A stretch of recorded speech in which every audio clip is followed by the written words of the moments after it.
Hey, last week I asked what was the best monster from Breath of the Wild, and you pretty unanimously agreed on the Lino. So I made one.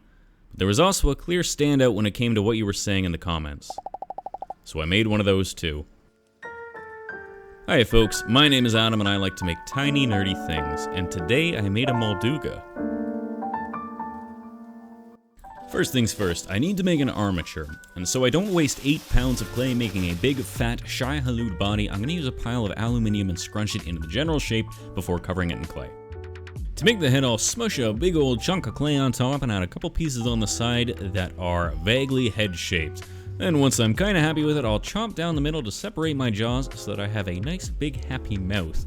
And it's a simple case of removing the excess clay inside the mouth and refining the shape on the outside. Now at this point, I've got the majority of my big Sandy Boi built up and I've started chopping the waist away. I've hollowed out his great big mouth and his body is mostly in the shape I want, so I only really need to refine the broad strokes here. I love the design of the Moldugas because they've got all these wonderful skin folds and fat rolls and hilariously tiny little arms. You can also see here that I started with an appropriately pointy face, but as I start to work the clay a little bit more, it starts to soften up and I accidentally flattened it out a bit more than I had wanted. Ideally, he would have a bit more of an elongated head, but as with most things like this, you won't really notice until I point it out. So it's a good thing that I like to keep all these mistakes to myself, otherwise you would really start to question my competence. Now once I've got the scales of his bottom jaws sorted out, I can pop his eyeballs into place. They're going to be made of a couple of ball bearings that fell out of the bottom of my chair. With the eyes in place, I'm ready to add the scales to the top of the head. Now it does follow the exact same process as the bottom jaw, which is adding little blobs of clay and smooshing them into somewhat rocky looking scales, but the more little details that I add in here, the easier it'll be for me when I start to paint. For his teeth, I pre-baked some short pointy wormy dealies that I can attach using a little bit of bacon bond and poke into place. At this point, I'm pretty much ready for the first bake, but I need to lock in where I want his arms to be and add a little bit of armature for his fins and his face plow. I have a tendency to squish things while I've worked on them and lose hours of detailed work, so frequently baking is kind of like hitting the quick save button. Up until this point, I've used Super Sculpey for the body, but I'll start working with Cause Clay now since the pieces that I'm adding on will be a lot more likely to break if it's handled. Super Sculpey is great because you can handle it easily without disfiguring your model, while Cause Clay is great for extremities since it's super flexible once it's cured. It also adheres to baked clay without needing to add any glues, so it's a great option once you're adding on to a pre-baked body. To make a scaly soul patch, I'll use one solid piece of clay and then cut the grooves into it before pulling the clay from the center out to give it the illusion of rounded sections. And then his tongue will be a thin layer of clay over top of an aluminium frame and then squeezed into his gaping maw. I can add little details on now, but the scaly bits on the front of his tongue I'll add once the entire thing's been baked. To make his fins, I've rolled out the thinnest sheets of cursed pasta that I could in my pasta machine, and then I'll press them together onto the little bits of armature in the back. Now once they've been cut to shape using some teeny tiny scissors, I can add some little wormy dealies on until I've got the thickness that I want. Now I haven't shown it here, but to keep from damaging the thin layer of clay used for the webbing between the fingers, I've hardened the clay using a heat gun. A heat gun's a great option if you want to spot treat certain sections of clay without having to bake the entire model. Now his arms are my absolute favorite part of this entire model, and I really think I did them justice. Basically, I took a couple of progressively smaller balls of clay and squished them into place before cutting adorable little gecko fingers into the last one. Finally, his elbow is an even smaller ball of clay, and I blended it into the body by adding little fat rolls around his shoulder and up towards his neck.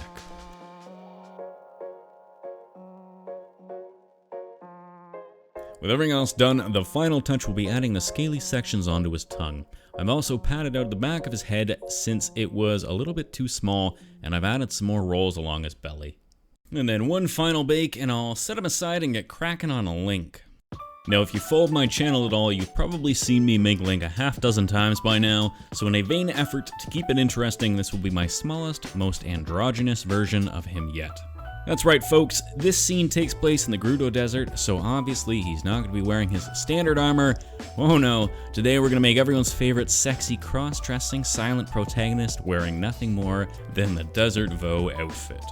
Now, I don't mean to toot my own horn here, but after literally minutes of internet research, I couldn't find a single Link sculpture where he's wearing the Desert Voe armor. I don't know why, it seems to be a pretty popular fan favorite as far as the armor sets go, but at any rate, they all seem to be wearing his normal armor, so this may be history in the making.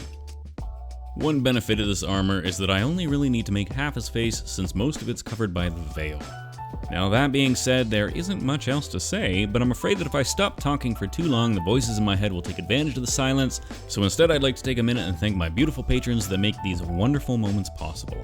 A very special thank you to my newest patrons, Michael Vickers, Valentine5, JP Shrad, Lydia, Shrunken Takesello, James Grimdark, The Doofmeister, and Isaac Withrow. If you would like to see me make tiny nerdy things, then consider subscribing, sharing these videos, hitting that like button, and donating to your local animal shelter. Of course, if you want to give that little bit extra, you can always head on over to my Patreon. All pledges there are deposited directly into my pocket and go towards making the entirety of the Breath of the Wild armory in miniature fashion. Of course, speaking of miniature fashion, the final touches on Link's outfit will be adding his veil draping down his back and adding his teeny tiny little fingers holding up the sky. Now, I'm sure you're wondering why I chose the Lloyd Dobler pose for Link here, but you'll just have to hold on a little bit longer. Or, I mean, I guess you've already seen the thumbnail, so you probably already know, but let's pretend you're like the King of the North. You know nothing. Then we're on to the painting, and I've primed the MOLDUGA in white so that I can paint him almost entirely with washes. I like to paint big old bodies like this using thinned out paints since I find it helps to cut out a lot of the steps that I find tedious. Here I've started by covering the bottom and the face with a sort of bone white, and then I'll do the tops with a much darker brown. And once that's finished, I'll cover everything with a middle color to sort of blend some of these seams together. I know it looks a tiny bit naff now, but once it dries, all those little bubbles and streak marks will really help to give the skin a more natural look with varying shades and random patterns. To help blend the top of the bottom and to give the skin a bit more of a mottled textured appearance, I'm going to give it the old pokey and stab little dots of color along the divide. I'll do the same thing with lighter color moving towards the middle of his body before adding the zigzag pattern along the upper section. It looks a little bit bright right now, but when the paint dries, a lot of the medium will evaporate and it'll be just barely noticeable. I originally painted the mouth with a red wash, but it was a bit too thin, so I'm going to go over the entire thing with an opaque pink. And then the webbings of the fin get a wet blend of brick red into bright red before getting a little bit of orange as just a highlight. Of course, to make his arms even more adorable, the pads of his fingers and his palms get painted pink. The eyes will get an undercoat of orange followed by a lighter orange before the black pupils get poked on. Then, like every monster in the history of Zelda, the edges of the eyes need to get a blue highlight. Finally, to give them a nice glossy shine, I'll add a tiny bit of UV resin just over the top. Then once his teeth have been painted with a bone white, I can go over all the edges with a final, just barely off-white dry brush. This will highlight any of the harder edges around his mouth and face plow, and give some nice contrast to his tongue rocks. With the big boy finished, we can finally get started on his teeny tiny opponent. Before I get started painting Link, however, I want to drill into the top of his head so that I can run some wires down through his body for the bomb that you totally don't know about yet. I also definitely took my time here, and I definitely didn't break his head off. Now with the head exactly where it was supposed to be the entire time, I can get started on the painting. I've primed him with a beigey undercoat to facilitate the vibrant colors that make up the Desert Voe armor, and normally I like to lay down a base coat before adding in any of the details, but for some reason this time I didn't. I don't know, I barely know what I'm doing at the best of times, but this time I decided that working in sections and then adding the base coat before painting the details into the fabric was the best way to go about it. There's a lot of small details that would be easy to ignore, but I think they make for a huge difference when it comes to the final piece. Each of the sections of clothing have a pretty intricate pattern on the fabric, but by using a slightly lighter shade of the main color, I was able to slowly and carefully add the various bits of detail. I also realized that he's got some pretty fiery red hair at this moment, but worry not, I will go back and touch this up later. The final touches were added using some gold paint to highlight the bangles, brighten up the edges, and add the various bits of jewelry covering Link's body. Then we're on to making a Sheika bomb. I briefly considered sculpting the bomb as a part of the body before quickly realizing that I would be crucified by the crafting community if I didn't make it light up. So to that end, I'm going to repurpose one of these bright blue LED Christmas lights. A little tickle with the lighter will strip the protective coating, and then it's ready to use like any standard LED. However, it's far too small for my purposes, so I need to bulk it out. To do this, I'm going to encase the bulb in tiny layers of UV resin by building up in small amounts to make sure that I'm able to control the final shape and make sure that it's as spherical as I need it to be. It's a fairly slow process, but after a few tests with different materials, this seemed to be the most consistent. I also added a tiny layer of hot glue at the end to make it a little less transparent and help diffuse the blue light. Finally, it's just a case of adding a hook at the top and painting the pattern along the center. Then I can give Link the old Phineas Gage experience and jam a metal rod through his brain box. More specifically, I can just feed it through the hole I drilled earlier. I'll attach that tiny bit of wire sticking out the bottom to his leg, and then I'll add some weapons to his back to try and draw the eye away from the wiring. To coincide with the Gerudo theme, this time I made him a tiny moonlight scimitar and a tiny Gerudo shield. And then one final test to make sure I didn't mess the wiring up, and we're on to making the base.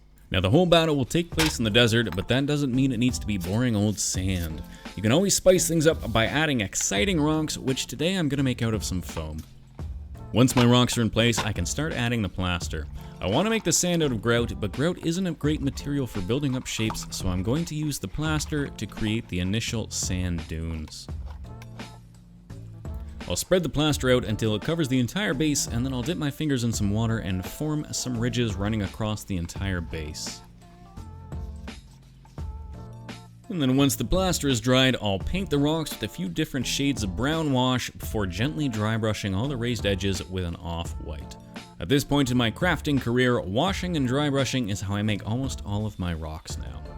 I'll also paint the base with a sandy color, but once I add the grout over top, you probably won't see the white anyways. However, it's usually better to be safe than sorry.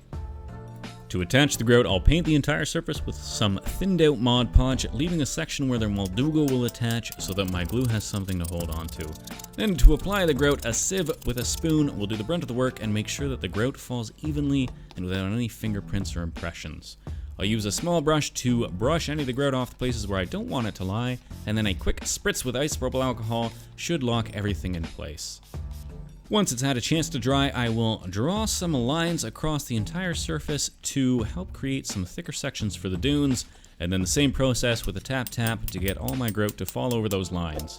Then once that has fallen everywhere I need it to fall, I'll use that same brush just to scoop some of the lines in so that the dunes are a little more duny.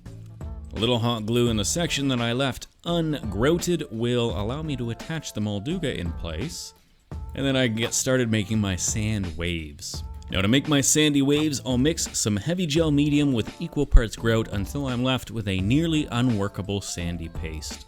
Then using a couple of stir sticks, I'll cry tears of frustration while I struggle to stick this mixture from hell around the base of the MOLDUGA. Then after what feels like an eternity, I've got the sandy medium layered out and I can start poking and prodding until it's in a wave-like shape. I wanted to give the impression that he's breaching the surface and still on his way upwards, so I'll use some of the remaining mixture to add sections onto his body where the sand would still be pouring off. Mainly I'll focus on adding it to his fins, the fingertips, around his scales, and on the tips of his soul patch. This stuff is thick enough and will hold its shape well enough that I should be able to drag it downwards so that it dries in such a way as to appear like it's falling off. It'll help to add a little bit of movement to an otherwise static model. Finally, Link can get attached to his rock by drilling a little hole through the rock and through the base of the MDF board, and then I can glue him into place. Then the wiring can get attached to a tiny 6-volt switch, which then can get glued to the underside of the base. And then to hide the wiring and add some support, I've made a small frame out of foam board. This will just get glued onto the bottom, and then I can cover all the edges with a little bit of gap filler in order to blend it all in. Finally, to add a tiny bit of variation to the scene, and because I love adding these little tufts of grass, I'm going to add some little tufts of grass. I'll also add a teeny tiny one beside Link's leg to help hide that last bit of visible wiring. But with that finished, we're on to our glamour shots.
Well, there you have it, folks. I hope you enjoyed this one. It was a lot of fun for me, and I always love me a little Zelda sculpting. So let me know what you think in the comments below, and if you haven't subscribed yet, now seems like a swell time to do it.